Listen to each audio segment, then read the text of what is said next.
Selamat pagi, pada pagi hari ini saya akan memberikan Introduction Skills Lab mengenai Visual Acuity. Nama saya Dr. Santi Busoiri, saya merupakan staf dari Rumah Sakit Mata Cicendo, Bandung. Jadi sebenarnya visual acuity itu merupakan tajam penglihatan, tetapi pada hari ini kita hanya akan mempelajari tajam penglihatan jauh saja, tidak dekat. Ini sebagai awal, saya akan memperkenalkan lagi, mengingatkan lagi kembali tentang anatomi. Mata jika dibagi dua, dari depan ke belakang akan tampak seperti ini. Bagian depan adalah kornea, kemudian ada bilik mata depan, kemudian ada pupil, lensa, vitreus, dan kemudian retina. Salah satu syarat untuk kita bisa melihat jelas adalah visual aksis kita jernih, yaitu dari depan ke belakang jernih. Artinya kornea harus jernih, bilik mata depan harus jernih, iris harus terbuka, lensa harus jernih, vitreus harus jernih, sehingga cahaya bisa memasuki mata kemudian langsung terfokus di bintik kuning. Seperti ini gambarnya. Ini adalah visual aksis seperti yang saya jelaskan tadi.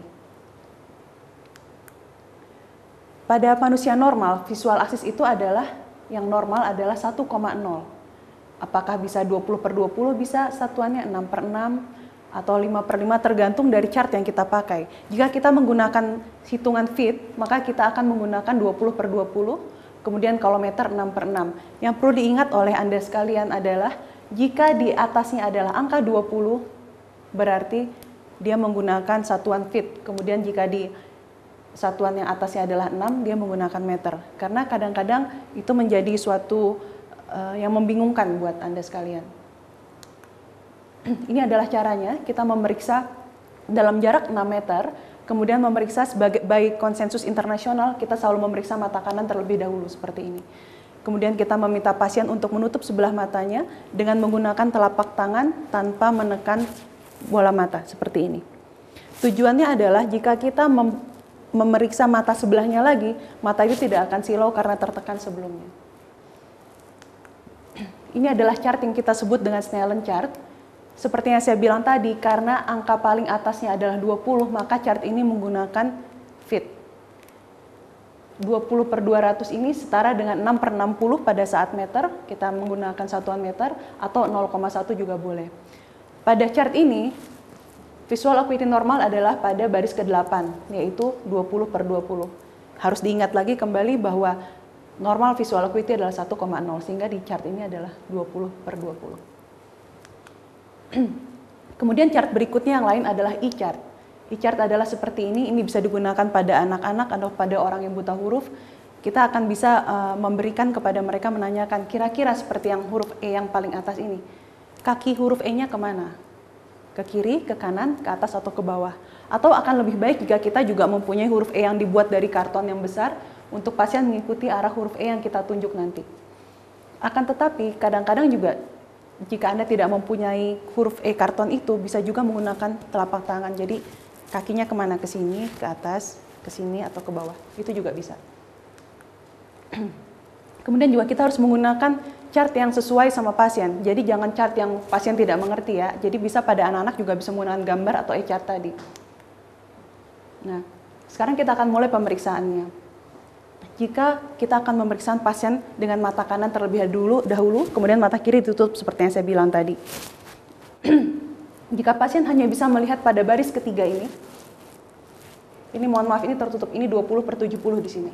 Artinya, visual acuity mata kanan pasien tersebut adalah 20/70 atau kita sebut VOD 20/70. VOD adalah singkatan dari visual acuity ocular dextra atau kalau kiri ocular sinistra, ya seperti ini.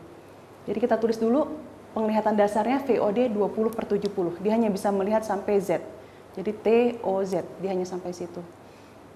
Tetapi kalau misalnya pasien sekarang bisa melihat sampai huruf C, yaitu pada baris kelima, maka kita sebut visusnya adalah 20/40. Jadi kita hanya melihat visus pasien tersebut dilihat dari baris di sebelahnya ini.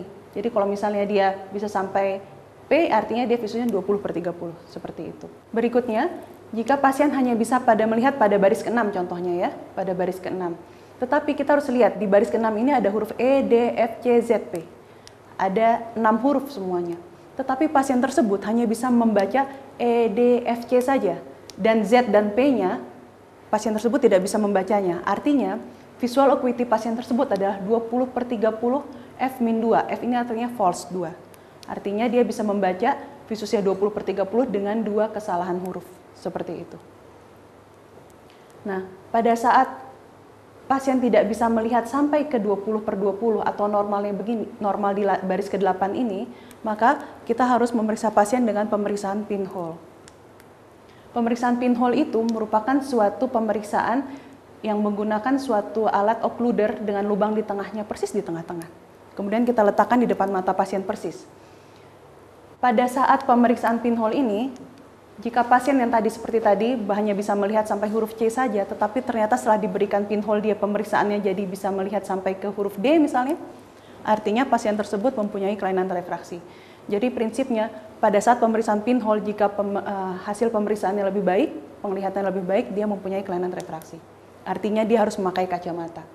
Kenapa pada saat pemberian pinhole ini pasien bisa melihat lebih baik? Karena lubang di tengah ini membatasi semua cahaya yang masuk dari samping-samping, dari atas bawah pasien, hanya memfokuskan pas di tengah-tengah di visual aksis tadi seperti yang saya jelaskan pertama. Sehingga pasien melihatnya lebih jelas. Semua rasa silau, semua rasa kabur yang diakibatkan bias dari cahaya yang dari arah berlainan, itu akan difokuskan pas di tengah-tengah. Nah, jika ini seperti yang saya bilang tadi, jika visual acuity-nya naik dengan menggunakan pinhole, maka dia menggunakan kacamata ya, itu harus diingat ya. Tetapi sekarang bagaimana jika pasien tersebut tidak bisa melihat huruf yang paling atas dari Snellen chart tadi? Nah, kita harus melakukan counting finger namanya, atau hitung jari. Counting finger ini kita tulis dengan sebutan CF. CF ini kita mulai counting finger itu dari 1 meter di depan pasien. Jadi letak Snellen chart tadi itu adalah 6 meter atau kita bisa sebut dengan 6 langkah ya. Jika Anda tidak mempunyai meteran yang pas, gunakan langkah Anda sekitar 6 langkah. Jadi letak Snellen chart itu pas di langkah ke-6. Kemudian pasien kita minta duduk di depan Snellen chart dalam jarak 6 meter tersebut, kemudian kita mulai dari jarak 1 meter kita tanya, misalnya ini angka berapa? Harus kalau bisa di belakang suatu yang putih gitu ya, atau yang lebih jelas untuk pasien. Jadi jangan pakai warna gelap terus tangannya menunjukkan begini, pasien tidak akan bisa melihat jelas. Misalnya di sini berapa? Ini angka berapa? Angka 2. Kemudian kalau dia bisa melihat dalam jarak 1 meter, kita mundur. Ini angka berapa? Angka 3. Seperti itu. Nah, jika pasien bisa melihat dari jarak 1 meter, maka visual acuity pasien tersebut adalah 1/60. Jika hanya bisa melihat dari 2 meter, dia 2/60. Seperti itu. Nah, yang harus diingat adalah huruf E ini. Huruf E ini adalah huruf terbesar di Snellen chart, yaitu 20/200 atau 0,1 atau 6/60 kalau kita gunakan meter. Artinya, counting finger itu pada langkah ke-6 adalah huruf E yang paling besar ini. Sehingga counting finger hanya ada 5/60, hanya ada 5 langkah, 1/60, 2/60, 3/60, 4/60, dan 5/60 saja. Karena yang 6/60 adalah huruf E yang terbesar ini. Nah, jika pasien hanya bisa melihat dari jarak 3 meter, misalnya hitung jari kita, maka penglihatan pasien tersebut adalah 3/60, seperti itu. Nah, sekarang bagaimana kalau pasien itu bahkan hitung jari saja tidak bisa pada jarak 1 meter? Maka kita harus memberikan lambaian tangan, pemeriksaan yang disebut dengan hand motion atau hand movement, kita singkat dengan HM. Jika pasien bisa melihat lambaian tangan kita, arah lambaian tangan kita pada jarak 1 meter, kita sebut penglihatannya adalah 1/300. Ya, jadi caranya seperti ini. Berdiri di depan atau duduk di depan pasien dalam jarak 1 meter, kemudian minta pasien untuk mengikuti arah tangan kita. Jadi jangan diminta pasien untuk, Pak, arah tangan saya ke kanan kiri atau atas ke bawah, jangan begitu. Karena pilihan cuma 2, atas bawah atau kanan kiri. Pasien mungkin akan menebak ya. Tetapi mintalah pasien untuk mengikuti arah tangan kita. Contohnya, Pak, ikutin tangan saya. Ikutin, maka dia akan bergerak juga tangannya. Nah, jika arahnya sudah betul, artinya dia visual acuity-nya 1/300.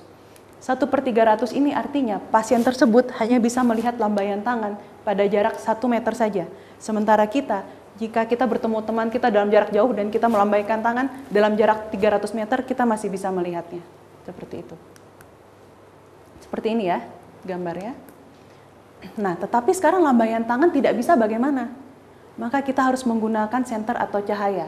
Pemeriksaan ini disebut dengan light perception. Penglihatannya, kalau dia bisa melihat cahaya, maka disebut 1 per tak terhingga penglihatannya. Caranya bagaimana? Kalau tadi hand movement dia tidak bisa, maka kita arahkan senter ke matanya. Tapi tolong diingat oleh adik-adik sekalian bahwa senter itu jangan dicetrak, maka pasien akan tahu lampu senter itu menyala atau tidak. Tetapi nyalakan dahulu, simpan di belakang badan seperti ini. Kemudian Pak, tanyakan, adakah cahaya di depan mata Bapak? Misalnya pasien bilang tidak ada. Kemudian senternya diarahkan. Apakah sekarang ada? Ada Pak. Artinya dia penglihatannya satu per tak terhingga. Itu. Tetapi kita juga perlu memeriksa light perception with projection. Bagaimana caranya dengan projection ini? Kita memeriksa dari arah 4 kuadran, atas, bawah, kanan, dan kiri. Jadi kalau misalnya pasien tersebut sudah bisa melihat ada cahaya di depan matanya, maka kita tanyakan, Pak, sekarang arahnya dari mana? Dari kanan, Bu? Dari mana? Dari kiri? Dari atas? Dari bawah? Misalnya dia bisa menjawab. Jika dia bisa menjawab pertanyaan tersebut, artinya fungsi retina perifer pasien tersebut masih baik. Nah, sekarang bagaimana jika pasien tersebut sudah tidak bisa melihat lagi cahaya tersebut, maka kita sebut visual acuity pasien tersebut adalah no light perception atau 0, atau kita bisa sebut dengan kebutaan. Baik, demikianlah presentasi saya dan keterangan saya mengenai pemeriksaan visual acuity. Berikutnya kita akan mempraktekkan bagaimana caranya memeriksa visual acuity tersebut. Terima kasih. Cara pemeriksaan untuk melihat visual acuity distance atau penglihatan jarak jauh. Alat yang diperlukan adalah Snellen chart, trial frame, occluder, pinhole dengan lubang di tengah, dan center. Pertama-tama, kita tempatkan pasien pada tempat yang telah ditentukan, yaitu 6 meter dari jarak Snellen chart yang telah disediakan pada dinding. Pemeriksaan dimulai dengan meminta pasien untuk menyebutkan dengan keras huruf yang telah ditunjukkan. P, T, O, Z, L, V, E, D, F, E, C, F, D. Jika pasien tidak bisa membaca hingga baris ke-8 atau baris ke-20 per 20, dan pada pasien ini hanya 20 per 40, maka kita minta pasien untuk membaca kembali menggunakan pinhole. Karena kita ingin memeriksa mata kanan, maka pada trial frame kita gunakan occluder untuk menutup mata kiri, kemudian digunakan pinhole untuk mata kanan, kemudian dikenakan kepada pasien. Kemudian pasien diminta kembali untuk membaca Snellen chart dari saat di mana pasien tidak bisa membaca. Ini? Enggak bisa, enggak kelihatan. Ini ada yang bisa, Pak? Enggak. Oke, ini? Enggak. Setelah pemberian pinhole, yang tadinya pasien hanya bisa melihat pada baris kelima yaitu 20 per 40, kemudian pasien bisa melihat pada baris ke-7 yaitu 20 per 25, sehingga kita bisa sebut bahwa visual acuity dekstra pasien adalah 20 per 40 dengan pinhole 20 per 25. Setelah itu, kita ulangi prosedur yang sama pada mata sebelah kiri. Kita minta pasien untuk melihat huruf chart yang terbesar pada Snellen chart.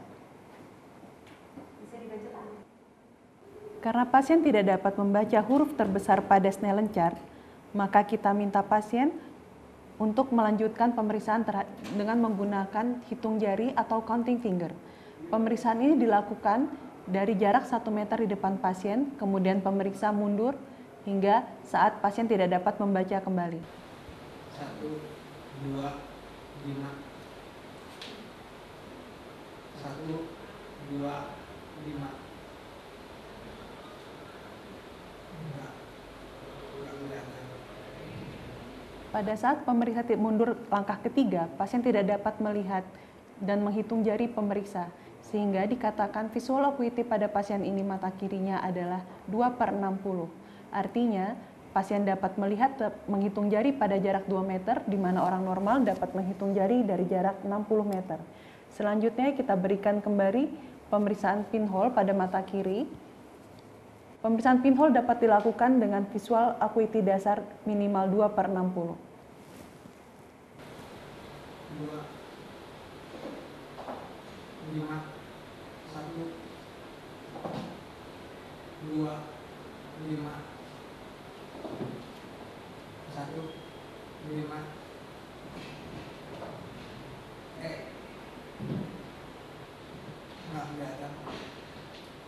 Setelah diberikan pinhole, pasien dapat melihat huruf optotip terbesar pada Snellen chart. Artinya penglihatan pasien adalah 20/200.